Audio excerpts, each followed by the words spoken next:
Il était une fois, dans un monde préservé des cicatrices déchirantes de la trahison. Je me tenais paré d'une robe délicate, une vision baignée d'une lumière douce et éthérée. La pièce était remplie de fleurs parfumées, leurs doux chuchotements portant des promesses d'amour éternel. Amis et familles s'étaient rassemblés, leurs visages illuminés par la joie de l'occasion, leurs sourires reflétant un avenir rempli d'espoir. Il se tenait à l'autel, mon futur époux, ressemblant à quelque chose issu d'un rêve. Ses yeux, de profonds puits de sincérité, croisèrent les miens, et en cet instant, je ressentis une connexion qui transcenda les simples mots. Alors que nous échangions nos vues, nos voix tremblant d'émotion, l'univers sembla retenir son souffle, bénissant notre union d'un silence sacré. Époux, es-tu prête pour ce voyage, mon amour? Chuchota-t-il plus tard, alors que nous dansions sous un ciel étoilé. La musique tournoyait autour de nous, une étreinte mélodique qui semblait être le destin. Moi, de tout mon cœur, répondis-je, posant ma tête sur son épaule, sentant le battement réconfortant de son cœur, un rythme qui, je croyais, me guiderait pour le reste de ma vie. Nos invités trinquèrent à notre bonheur, leur rire se mêlant au tintement des verres et au doux froissement de la soie. Nous étions l'incarnation de l'amour jeune, un couple parfait, un conte de fées devenu réalité. Pourtant, même en ce moment de joie pure, il y avait des signes subtils, des indices que tout n'était pas tel qu'il semblait. Un éclair d'envie dans ses yeux lorsque mon succès était loué, une prise plus serrée sur ma main lorsque d'autres m'admiraient, une ombre qui traversa son visage, disparut avant que je puisse en saisir le sens. J'ignorais ces avertissements fugaces, les rejetant comme des chimères de mon imagination. J'étais enivré par l'amour, aveuglé par la splendeur de mes rêves. Alors que la nuit avançait et que les invités partaient, laissant derrière eux les échos de leurs vues, nous nous retirâmes dans notre nouveau chez nous, notre sanctuaire. C'était un endroit que nous avions choisi ensemble, une belle maison qui symbolisait notre avenir commun. Nous franchîmes le seuil main dans la main, nos pas parfaitement synchronisés, mais quelque part au loin, le tonnerre grondait, un murmure faible annonçant une tempête que je ne pouvais pas encore percevoir. Cette nuit-là, alors que nous étions enlacés, deux âmes fusionnées en une seule. Je croyais de toutes les fibres de mon être que nous étions invincibles. Je ne pouvais pas voir le chemin qui s'étendait devant nous, les épreuves qui mettraient notre lien à l'épreuve, les ténèbres qui menaceraient de nous consumer. Mais pour l'instant, tout allait bien. Le monde était à nous, et l'amour était une promesse, inébranlable et éternelle.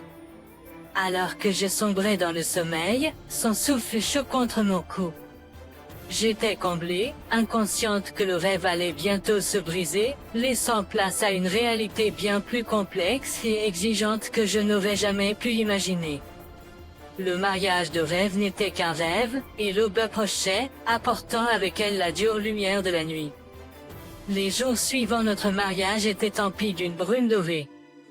Chaque moment était une peinture qui prenait vie, chaque souffle imprégné du parfum du romantisme. Nous avons dansé à travers la vie comme si nous flottions sur un nuage, chaque tâche banale devenant magique par la simple présence de l'autre. Notre amour était nouveau et intact, un territoire inexploré rempli de possibilités infinies. Les matins étaient doux avec des petits déjeuners partagés, et les nuits étaient tendres, enveloppées dans la chaleur de l'étreinte de l'autre. Je travaillais toujours à la maison, mais mon mari venait à mon bureau, ses mains massant mes épaules, ses lèvres murmurant des douceurs à mon oreille. Mes gains étaient quelque chose que nous célébrions ensemble, un succès commun dans notre vie partagée. Pourtant, lentement, presque imperceptiblement, des ombres ont commencé à s'insinuer dans notre existence ensoleillée. Nous avons organisé des dîners, remplis de rires et de gaieté, des amis et de la famille célébrant notre bonheur. Mais j'ai remarqué quelque chose dans les yeux de mon mari, un éclat qui n'était pas tout à fait correct, une raideur dans son sourire quand quelqu'un louait mon travail, un éclair de quelque chose d'innommable. Marie, te sens-tu parfois, mon amour, que nous ne sommes pas tout à fait égaux? demanda-t-il un soir, sa voix décontractée, mais ses yeux trahissant une préoccupation plus profonde. J'ai ri, repoussant sa question. Moi, Ego.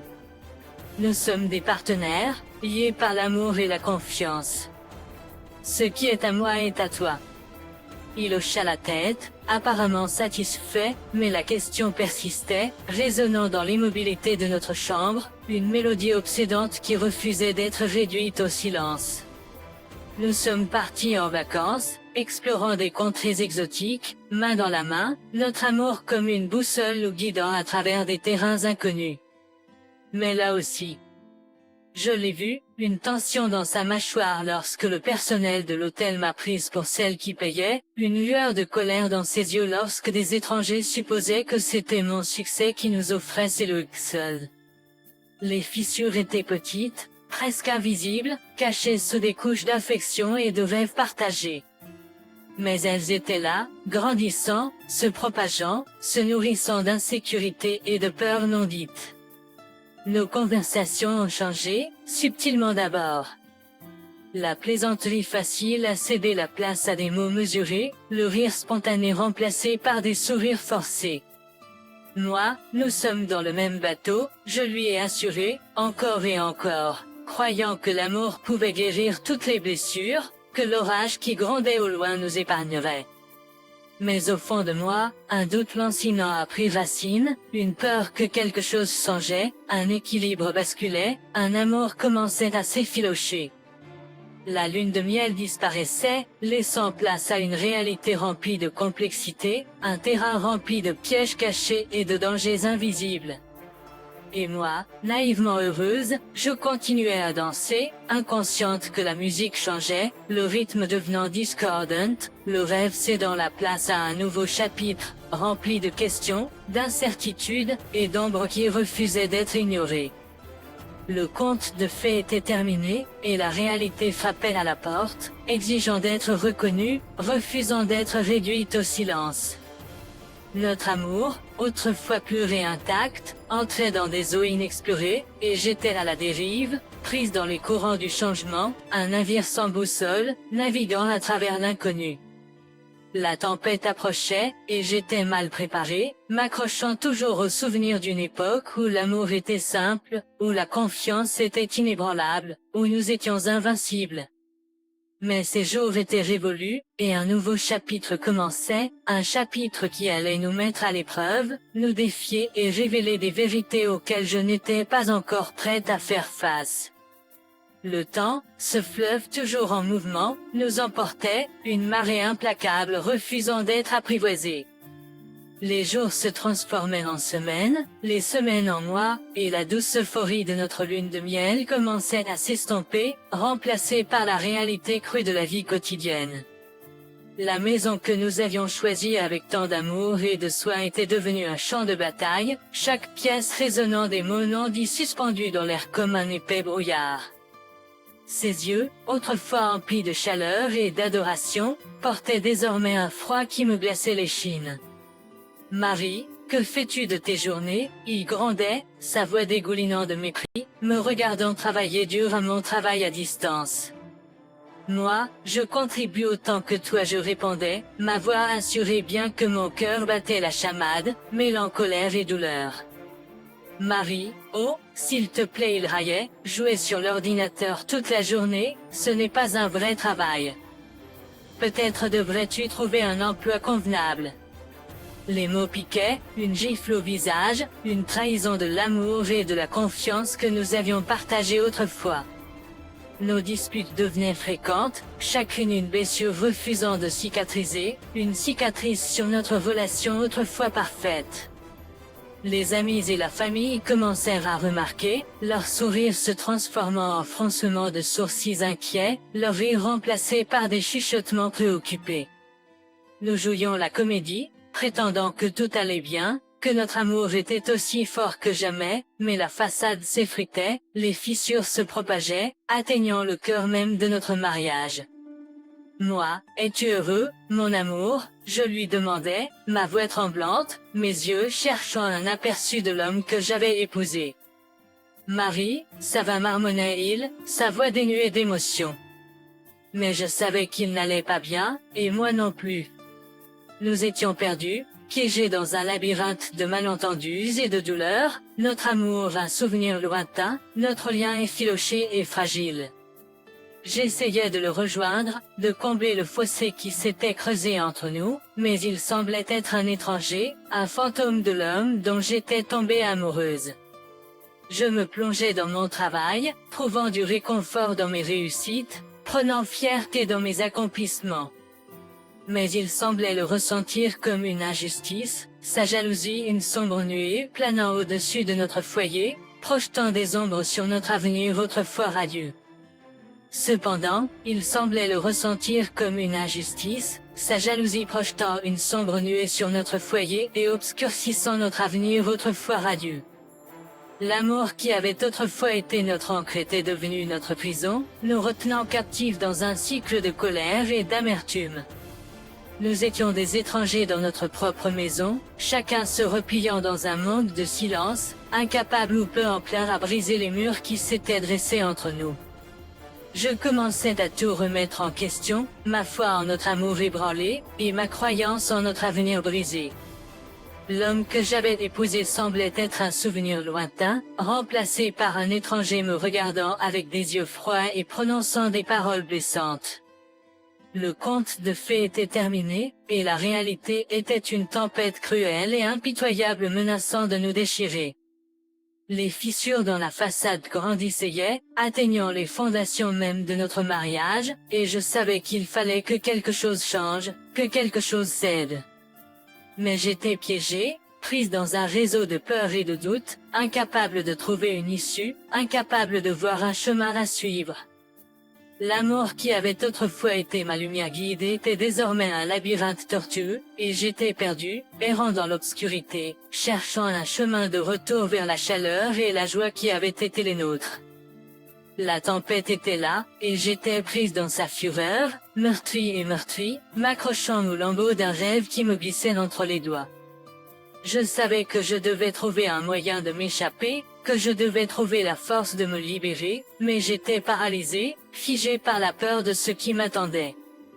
Les fissures dans la façade n'étaient plus cachées, plus un secret. Elles étaient un rappel flagrant de ce que nous avions perdu, de ce que nous étions devenus.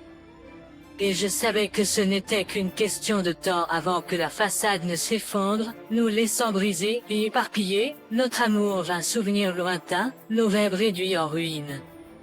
Le conte de fées était terminé, et le cauchemar ne faisait que commencer. Une tempête, une fois déchaînée, ne peut être apprivoisée. Elle fait rage avec une fureur qui refuse d'être réduite au silence, déchirant tout sur son passage. Tel était le tourbillon qui avait englouti notre mariage, une force sauvage et implacable qui nous avait emportés, nous laissant meurtris et brisés. Le jour où il m'a traité de profiteuse était le jour où la tempête a atteint son paroxysme. Ses paroles étaient un éclair, me traversant, me laissant stupéfaite et sans voix. J'avais bégayé, ma voix se brisant, mon esprit incapable de comprendre le venin dans ses paroles. Marie, oui, avait-il craché, son visage tordu par la colère, ses yeux flamboyants de mépris. Tu restes à la maison toute la journée, jouant sur ton ordinateur, prétendant travailler. Tu n'es rien d'autre qu'une sangsue, m'aspirant jusqu'à la moelle. La pièce avait tourné, les murs se refermant sur moi, ces paroles une cacophonie de bruit qui résonnait dans mes oreilles. J'avais reculé, les larmes coulant sur mon visage, mon cœur souffrant d'une douleur que je n'avais jamais connue. Il était parti alors, claquant la porte derrière lui, ses paroles résonnant dans la maison vide, un rappel obsédant de l'amour que nous avions perdu. Je m'étais effondré, mon corps secoué de sanglots, mon âme brisée par la trahison de l'homme que j'avais autrefois appelé mon amour, mon partenaire, mon tout. Les jours se sont transformés en semaines, et la maison est devenue une prison, chaque pièce un rappel de ce que nous avions été, chaque silence un témoignage du gouffre qui s'était creusé entre nous. Il était parti en vacances, me laissant derrière, ses paroles une blessure béante qui refusait de cicatriser. La douleur était insupportable, un rappel constant de la confiance brisée, de l'amour perdu. Et puis, la découverte qui a tout changé. Un appel téléphonique, une voix, une confession. Il était avec quelqu'un d'autre, une maîtresse, un secret caché dans les ombres de notre mariage qui s'effondrait. J'étais anesthésié, mon esprit incapable de traiter la réalité de sa trahison, mon cœur gelé d'incrédulité. La tempête avait atteint son apogée, et j'étais prise dans son œil, piégée dans un tourbillon d'émotions, mon monde bouleversé. Mais quelque chose avait changé. Une étincelle s'était allumée, un feu qui refusait de s'éteindre. Colère, rage, détermination. Il brûlait en moi, alimentant une force que je n'avais jamais connue. Je ne serais pas une victime. Je ne serais pas une profiteuse. Je prendrais le contrôle de mon destin, je reprendrais ma vie, je reprendrais mon pouvoir. J'ai vendu la maison, le foyer que nous avions construit ensemble, l'endroit où nous avions partagé des rêves et des rires, de l'amour et des larmes. $1 million. Un nouveau départ. Il est revenu, s'attendant à me trouver brisé et vaincu, s'attendant à retrouver sa maison, son refuge. Mais tout ce qu'il a trouvé, c'était le visage d'un étranger, une nouvelle vie qui n'avait pas de place pour lui. Il a appelé, la rage dans sa voix, l'incrédulité dans ses paroles. « Marie, qu'as-tu fait ?» a-t-il crié, son monde s'effondrant autour de lui. Moi, j'ai repris ma vie, ai-je répondu, ma voix calme, ma détermination inébranlable. Je sais ce que tu as fait. Je sais qui tu es. Et je ne serai plus ta victime. La tempête était passée, laissant la destruction dans son sillage, mais aussi dégageant un chemin vers un avenir nouveau, un avenir où j'avais le contrôle, où j'étais forte, où j'étais libre. Le cauchemar était terminé, et un nouveau chapitre commençait, un chapitre où j'étais l'auteur, la créatrice, la maîtresse de mon destin. Le conte de fées était un souvenir lointain, une leçon apprise, un rêve qui avait cédé la place à une nouvelle réalité. Je n'étais plus perdue, plus à la dérive. J'étais Donna, déterminée, gentille et intelligente. Et j'étais prête à affronter le monde, armée de la sagesse de la tempête, guidée par la force de ma conviction, inébranlable, inébranlable, imbattable. La tempête avait été déchaînée, et j'étais sortie de sa fureur plus forte, plus sage et prête à conquérir le monde. L'aube après la tempête est un spectacle à voir. Le monde, autrefois sombre et tumultueux, est baigné d'une douce lueur dorée, l'air frais et pur, rempli de la promesse d'un nouveau départ. Telle était l'aube de ma nouvelle vie, une vie non entachée par la trahison, déchargée du ressentiment, une vie de ma propre création. La maison, autrefois remplie d'amour et de rire, appartenait maintenant à quelqu'un d'autre, un chapitre clos, une porte solidement fermée. À sa place, un monde d'opportunités s'offrait à moi, un horizon inexploré, un voyage à entreprendre.